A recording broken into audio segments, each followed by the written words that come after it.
It is still Monday, April 13th, and this is chapter 12, Dream Catching. It's another drawing chapter. My challenge to you is to draw each one of the dreams that the BFG creates. Catches. All right, I'm going to start reading. The big friendly giant put the suitcase on the ground. He bent down low so his enormous face was close to Sophie's. From now on, we is keeping as still as winky little miceys, he whispered. Sophie nodded. The misty vapor swirled around her. It made her cheeks damp and left dewdrops in her hair. The BFG opened the suitcase and took out several empty glass jars. He set them ready on the ground with their screw tops removed. Then he stood up very straight. His head was now high in the swirling mist, and it kept disappearing, then appearing again. He was holding the long net in his right hand. Sophie, staring upwards, saw through the mist that his colossal ears were beginning to swivel out of his head. They began waving gently to and fro. Suddenly, the BFG pounced. He leaped high in the air and swung the net through the mist with a great swishing sweep of his arm. Got him, he cried. A jar, a jar. Quick, quick, quick. Sophie picked up a jar and held it out for him. He grabbed hold of it. He lowered the net. Very carefully, he tipped something absolutely invisible from the net into the jar. He dropped the net and swiftly clapped one hand over the jar. The top, he whispered. The top, the jar top, quick. Sophie picked up the screw top and handed it to him. He screwed it on tight and the jar was closed. The BFG was very excited. He held the jar close to one ear and listened intently. It's a wink squiffler, he whispered with a thrill in his voice.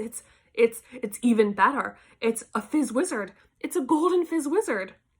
Sophie stared at him. Oh my, he said, holding the jar up in front of him. This will be giving some little toddler a very happy night when I is blowing it in. Is it a really good one? Sophie asked. A good one, he cried.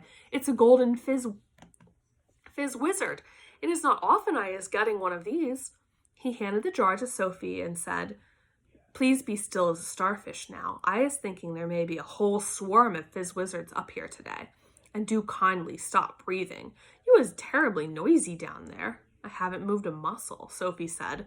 Then don't, the BFG answered sharply. Once again, he stood up tall in the mist, holding his net at the ready. Then came the long silence, the waiting, the listening, and at last, with a surprising suddenness, came the leap and the swish of the net. Another jar, he cried. Quick, quick, quick. When the second dream was safely in the jar and the top was screwed down, the BFG held it to his ear.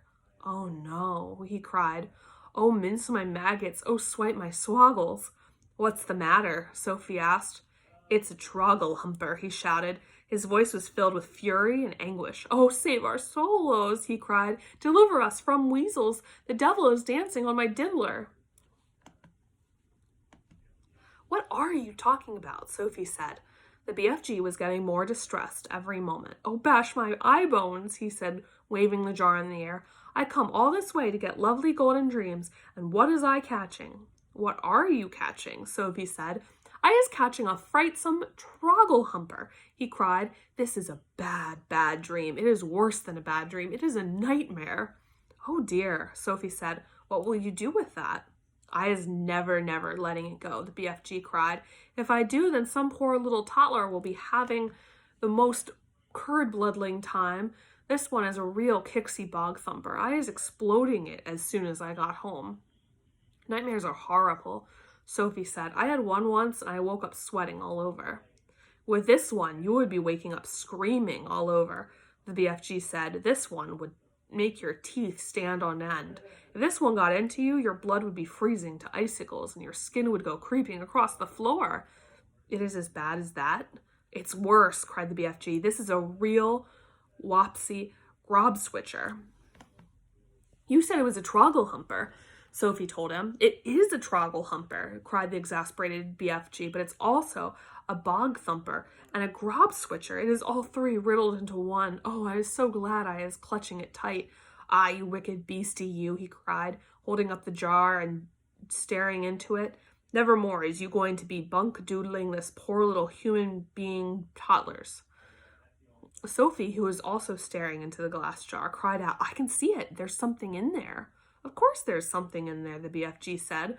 "You was looking at a frightsome trogglehumper, but you told me dreams were invisible." "They is always invisible until they is captured," the BFG told her. "After that, they is losing a little of their invisibility. We is seeing this one very clearly." Inside the jar, Sophie could see that the faint scarlet, it's like dark red, outline of something that looked like a mixture between a blob of gas and a bubble of jelly. It was moving violently, thrashing against the sides of the jar and forever changing shape. "It is wiggling all over the place," Sophie cried. "It's fighting to get out. It'll bash itself to bits."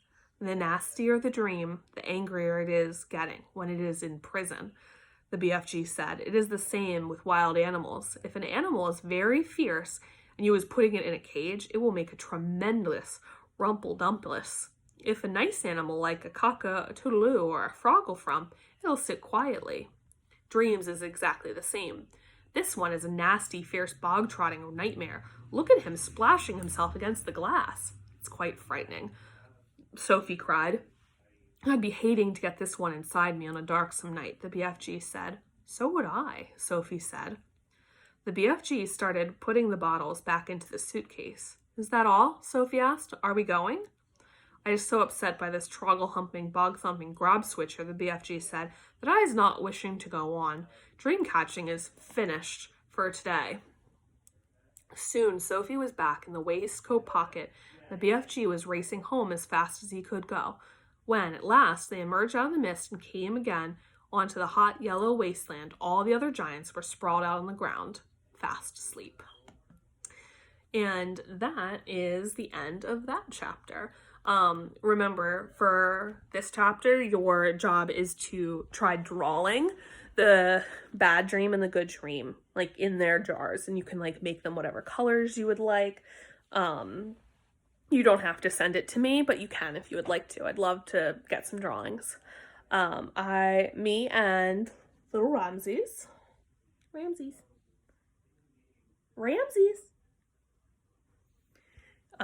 We'll see you later. Have a lovely week. Bye-bye.